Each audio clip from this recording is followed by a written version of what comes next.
Yo guys, my name is Phoenix and welcome to a new video. I think for fun decks are important for the game just as much as competitive ones, which is why I've explored a few of them, and I will talk about them in my next videos. But for now, I will show you my Dragonclaw Pendant list. Keep in mind that this deck is not meant for farming ranking points, and it's by no means a perfect list. In fact, in this video I will talk about viable cards that you can switch in to make the deck fit more like your personal taste. But I really want to encourage you guys to try this archetype because it's a very fun one, and I've had a lot of good moments playing this deck. So here's the list. Let's talk about card choices. 3 copies of Unica because it's a very strong early game card and anti-aggro card. 3 copies of Dragon Oracle, this is your main ramp of course, there's nothing more to say here. 3 copies of Dragon Emissary, because some of your heavy cards are a bit clunky to play, so having the discount is really helpful. 3 Grimnir War Cyclone, this is one of your win conditions, but you can also play this on 3 if facing an aggro deck like Skeletons or something. 3 Aiella Dragon Knight, another ramp, nothing much to say. 2 Uriels to give you the Dragonclaw pendants, which are core to the deck. 3 Rahabs, because it's the most powerful card Dragoncraft has when played on turn 3 after a Dragon Oracle, and it's a very solid anti-aggro card. 3 Sibyl of the Waterwind, because it's a overall great card. It provides you a ramp, it provides you healing against aggro decks, so just a perfect card. 3 Dragonclaw Pendant, because this deck is designed around this card, and I think this is one of the coolest cards in the game. I love the boosting the damage thing, which is unique to this card so far. So yeah, I wanted to make a deck to make this card work. 3 Wyvern Cavaliers, because some of the cards, especially your Dragonclaw Pendant, are a bit clunky to play. You want this card so that you can play them and play something else alongside with them. So the discount effect is very good here. 3 Forte, because it's Forte, it's just too powerful of a card, and it's one of your main win conditions. 2 Lightning Blast, because it's a very powerful card and it's an insurance against amulet focused decks, or like a deck that runs Mordecai or Ouroboros. 3 Grea the Dragonborn. This one has been performing okay in this deck. The original idea was to make a deck around Grea and Dragonclaw Pendant, so this is why I included 3 copies of it, but I can see it as being switched out. But it's still a pretty good card, because if you have Dragonclaw Pendant on the board, the N will deal 2 damage to everything, which is much more powerful than the in one. And Grea has to be removed, because if you evolve it the following turn, it will just deal 10 damage on face. It puts on the board 2 solid threats, and has been performing okay, but you will not see much of it in my replays, because the replays in which she shined are much older, so I do not have them anymore. 2 Ouroboros, because the deal 3 damage synergizes well with the Dragonclaw Pendant, and because I wanted this deck to have a better late game. This wasn't included in my original list, but it ended up being pretty good, so I decided to keep it.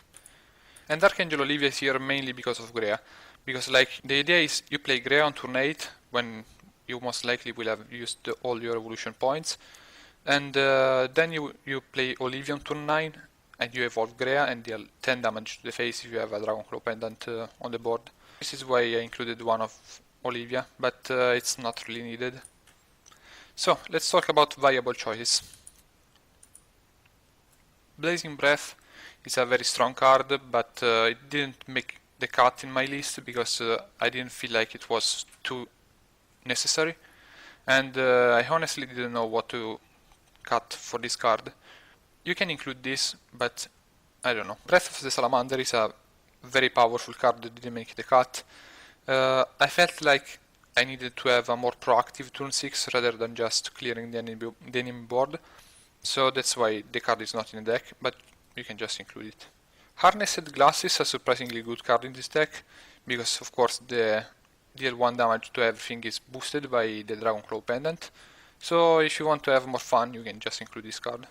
It's a very good against skeletons too.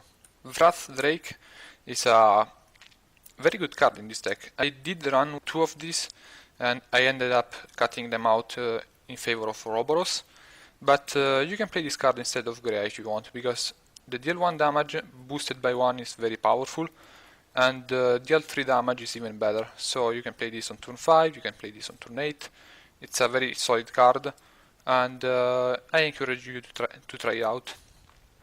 Draconic Fervor didn't make the list because I felt like I had too many 5 cost cards. Sibyl and Dragonclaw Pendant are just better. And I also wasn't very happy about getting this card with Dragon Emissary.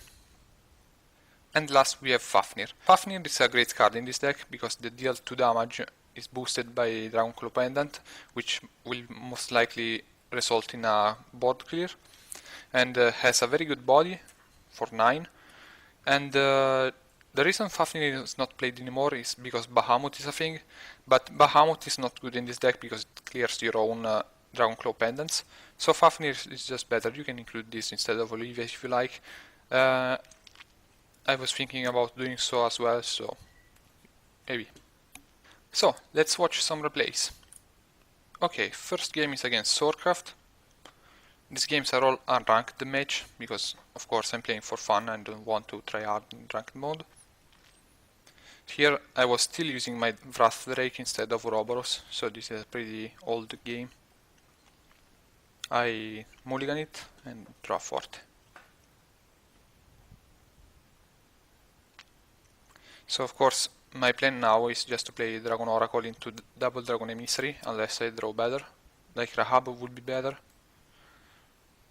I draw a Grimnir. A Grimnir, if I can, I prefer not to play it on curve, because it's one of my main win conditions. He skips turn 2, which means he only has a 1-1 on the board. So this lets me play the double Dragon Emissary because it's not a very dangerous board. The double Emissary gives me Sibyl and Dark Angel Olivia. He plays as a Novice Trooper. And here I have the choice to play Sibyl or Wrath Drake, but of course Wrath Drake is just so much better in this situation, because Sibyl won't activate my ramp effect and will not even heal me, so Wrath will clear the 1-1.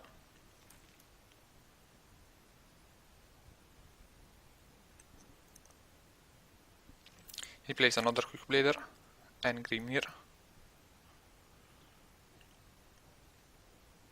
Now this is a much more scary board, but it's still okay.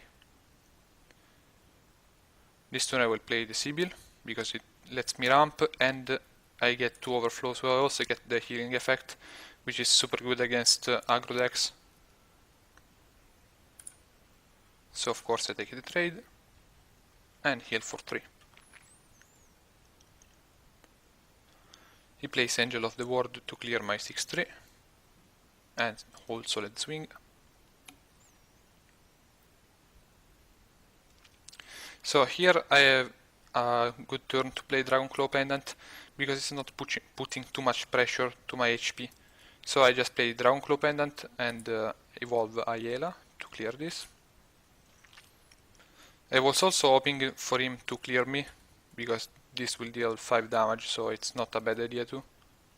He decided to clear, which puts me on 10 play points. So next turn I can make a full clear with Grimnir. And also deal 8 damage to the face, which is huge.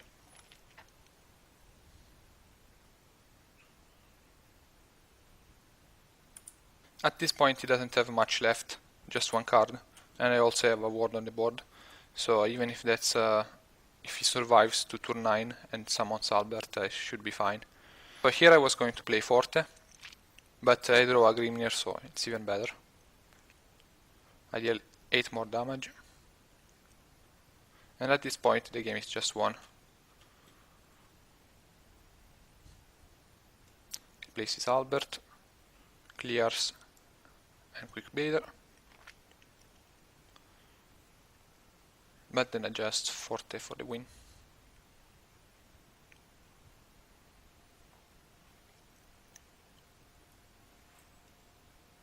The next game is against Dimensional Shift Runecraft, and I didn't think I had a very good chance against Dimensional Shift, but it turns out it's okay. It's not too bad of a matchup. Here, of course, I don't keep anything. I'm looking for more ramp and early game cards, which I find.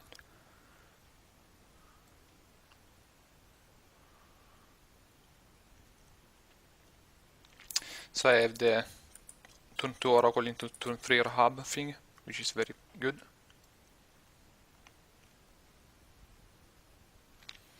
At this point I still didn't know it was a Dimensional Shift. It could be Daria, it could be, I don't know, Earthright. Even if they don't usually run this, but Petrification made me think it maybe was an Earthright. Like, I couldn't count it out yet. Okay, I play my Dragonclaw Pendant because he only had a 2-2 on the board, so I didn't have much pressure. Plays his Levi. And here he does a move that confuses me, because the Crimson Sorcery to the face made me think it was an aggro.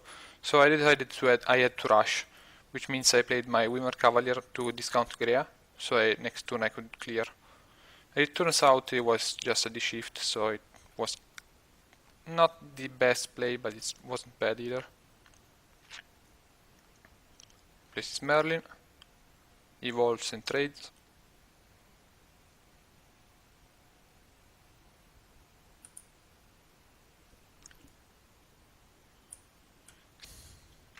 It does D-shift things. This turn I can play Grea, which I do. The interesting thing about N is that when she attacks a follower with 2 health and you have a Dragonclaw Pendant, it just destroys it before receiving any damage back. At this point he has to clear both, because this is a huge threat on the board. If I evolve it, I just deal 10 damage to the face. So he takes this trade and Wind Blast. I play Dragon Emissary and 40. Here I evolve it because I understand it's a D-shift. I know he has the Crimson Sorcery in his hand, but I didn't care too much because I just wanted to put more damage as possible and hope to draw into another Forte or another Grimnir. I draw into another Dragonclaw Pendant, which is even better. This sets up Lethal for turn, so if he doesn't have his combo now, he just lost. Which he doesn't, so Grimnir will take the game for a 12 damage combo, which is insanely good. Like, this card is so good in this deck. Next is against Havencraft. This is a control versus control match. I was expecting him to be a Control Havencraft because Storm Havencraft is not as popular as it used to be. So I just keep the Ayala, which is okay, but when you play Ayala you don't expect much against Havencraft because most of the time they just Blackened Scripture it. I don't have a turn 1 or a turn 2. He plays his Sacred Plea on turn 2. So here I'm just like, yeah, here goes nothing. I play Ayala, and just as expected, he removes it. The turn after I decide to play a non-curve Uriel. On turn 4 I just plays a Sacred Plea and removes even this one. So I have an empty board. This is a very easy Dragonclaw Pendant. I could have played Sibyl, but there was no need to it. I didn't need to ramp this much, and I prefer to develop my strategy.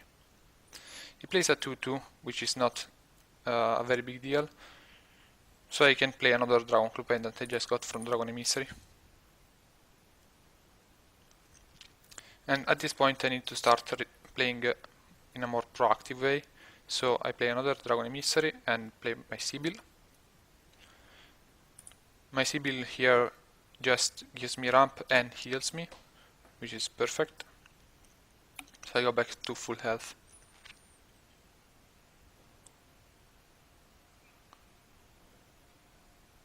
He plays a Radiance Angel, which is not too much. And he plays his third Black Need Scripture, which I was very happy about because of my Ouroboros in my hand. So I play Ouroboros here. And here I go for the evolved play for two reasons. First, because I didn't want him to trade here and play Priest of the Cudgel to banish this. And second, because I have Olivia, so I don't care if I don't have evolution points and he still has 3. So of course the effect goes face.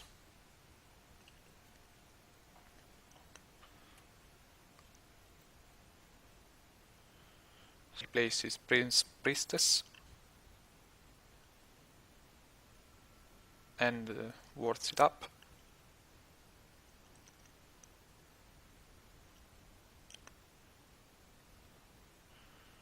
He trades so I get my Ouroboros back. Here I play Dragon Emissary and again Ouroboros.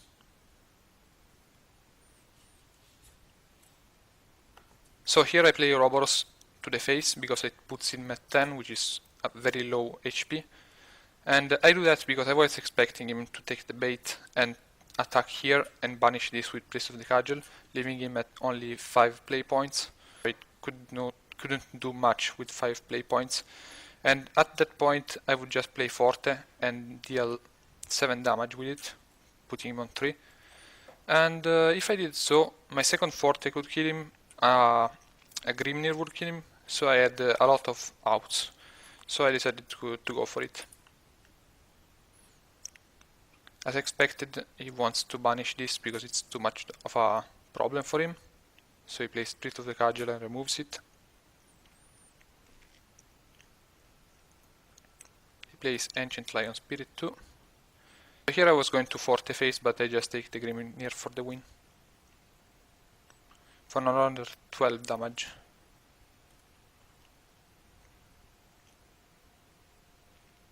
So the deck is a lot of fun.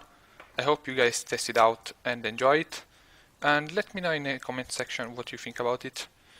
If you'd like to see more of me, please subscribe. And I see you next time. Goodbye.